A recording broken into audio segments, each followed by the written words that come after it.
During our Farm Basics time today, we're going to talk a little about road safety. And before we get into anything else, I would just say this. Whether you are a farmer or you are a non-farmer, you have a big stake in this. No one wants accidents, no one wants injuries. We all have to be careful and be respectful of each other while we're out on the roads. Well, when you see farmers coming down the road with tractors, chances are they're not driving 55. They're probably driving 15 or maybe 20. And that's fast when you're in a tractor pulling big equipment. But think about it this way. Rather than worrying about, I got to follow this farmer and he's going to slow me down, that farmer is probably within a mile or two of home. And he's got to get down the road just a little bit. And the other thing is, he might be turning into a field approach rather than turning at the next intersection. So you really do have to be alert when you're driving around farmers. All right, so I will give you a couple of tips that our dad told us when we were driving farm equipment down the road.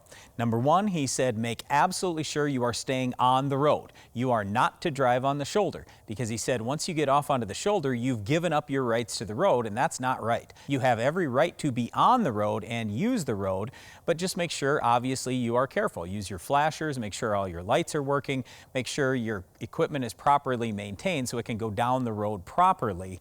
But stay on the road, stay in your lane.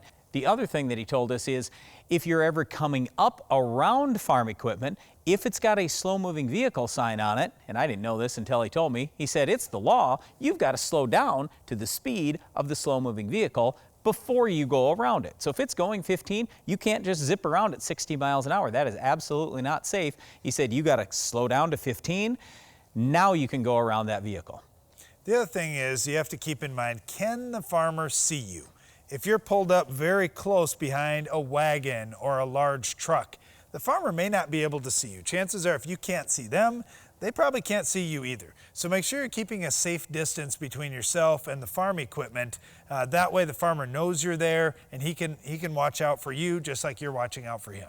One of the big things too to keep in mind is a lot of this equipment is only going 1 mile, 2 miles, 5 miles down the road.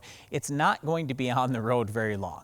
But nevertheless, accidents can happen in a split second. So that's why we would just really encourage you, as we're getting into this busy planting and spraying season coming up, that you use great caution, be really careful around farm equipment, and just take a deep breath sometimes. You don't have to go full speed. You don't have to get everywhere in 2 seconds. Just take a little bit of time and use great caution around all farm equipment.